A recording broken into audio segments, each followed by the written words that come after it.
Hello mga ka-IT! Okay guys, kayo ng IT guy, 10 years network engineer, dating CCNP, dating CCNA security, dating CCDA, ngayon may CCNA ulit. Okay, i-explain natin ang port fast mga ka-IT. Okay, kung nahihirapan kayo sa mga teacher ninyo, tuturo ko sa inyo. Okay? Okay mga ka-IT, port fast. So what is port fast? Okay? Portfast is a Cisco proprietary for STP. Ibig sabihin ng Cisco proprietary nanggaling kay Cisco. Okay, si Cisco ang gumagamit. Okay? Anong ginagawa niya? It bypass listening and learning state in spanning tree protocol and best to configure to end devices. Explain natin yan maya-maya mga ka-IT.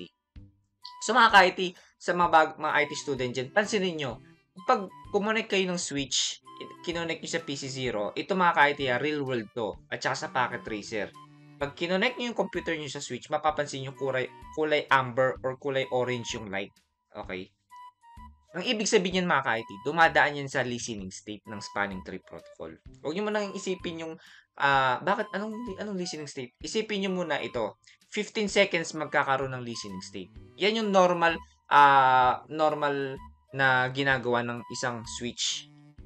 After 15 seconds mga ka-IT, dadaan na naman siya sa another 15 seconds which is learning state. Okay? Again mga ka-IT, default functionality yan ng Cisco switch natin. After 15 seconds, okay, magfo-forwarding na siya or magkukulay green na yung ilaw. Ibig sabihin nun, pwede ka na mag-transfer or pwede ka na makapag-receive ng information or data dyan. Okay, pero isipin nyo mga ka-IT, it takes 30 seconds to go to forwarding state. Ano ibig sabihin mga ka-IT? What if yung manager ninyo or yung mga importanteng bisita dumating sa company ninyo at mag-uumpisa na yung meeting at kinonect nila yung connection nila at gusto nila makakonect ka agad sa internet. Imagine ninyo, 30 seconds bago sila makakonect sa internet. Kasi dadaan pa siya sa listening and learning state. Tandaan nyo, kapag naka-amber or naka-orange yung port, okay, it's either may problem or dumadaan sa spanning tree protocol na listening and learning. So walang dumadaang information diyan, hindi ka makakapag-internet diyan pag ganyan. So mga ka-IT, if magko-configure tayong port fast mga ka-IT, no more listening, no more learning state. Let's put it in a forwarding state mga ka-IT. Automatic. Pag kinonect mo yung kable, imbis na maghintay ka ng 30 seconds na may amber light, okay? Green na kaagad yan. Automatic na yan. Pero saan ba natin siya kino-configure mga ka-IT? Okay? Magandang i-configure yung port fast sa mga end devices tulad ng mga sinabi ko kanina, yung mga computer, kapag may mga manager kayo diyan, 'di ba? Or yung mga employees niyo pagko-connect sa sa internet.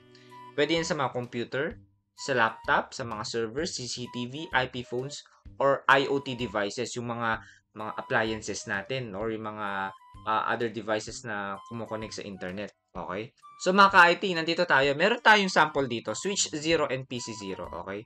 So mga ka-IT, ang gagawin ko, i-unplug ko to. Okay? Di-double click ko lang yun ha. Okay? Tapos, kukonek ako sa kahit anong port dito mga ka-IT. Let's say for example, port 24. Pansinin ninyo. Okay? Naka-orange siya. Okay? Punta tayo sa switch. CLI. Okay? Enable. Show spanning tree VLAN 1. Pansinin niyo yung port 24, ang status niya listening, LSN. Okay. Yan. Up arrow ulit natin.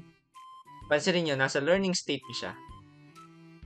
Okay? Nagtapos na yung 15 seconds, nasa learning state siya. Imagine, tingnan niyo yung kulay orange na light ni port 24. Ayun, nag-green na. Pag nag-green na yan, nasa forwarding state na siya.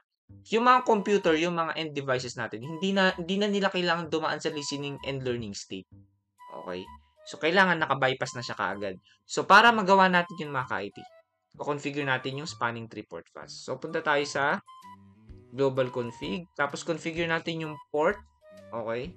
Kung saan natin i-configure yung port fast. So, tatype lang natin spanning tree port fast. Bibigay lang siya ng warning, pero okay lang yan. Huwag nyo intindihin yan. Okay? So, mga ka-IT, pansinin ninyo. Okay? Pindutin ko ulit, double click ko yung kulay green ng FA024. Okay. Connect ulit natin siya. Pansinin nyo, wala nang orange na lumitaw. Nag-green na siya kagad. Automatic. Okay. binabypass na natin yung listening and learning state na hindi naman kailangan ng mga end devices natin. Kasi hindi naman sila nagsisend ng mga BPDU. Oh, ano yung BPDU? Sa susunod na mga tutorial mga ka-IT, explain natin yung kabuuan ng spanning tree protocol, okay? So mga ka-IT, hopefully may natutunan na naman kayo. Again, port fast, napaka-basic lang yan. Kapag ang nakakonect is computer or yung mga end devices, mga IP phones na ganyan, okay? Magandang i-configure ang port fast, okay? Para ma-bypass na ang listening and learning state, okay?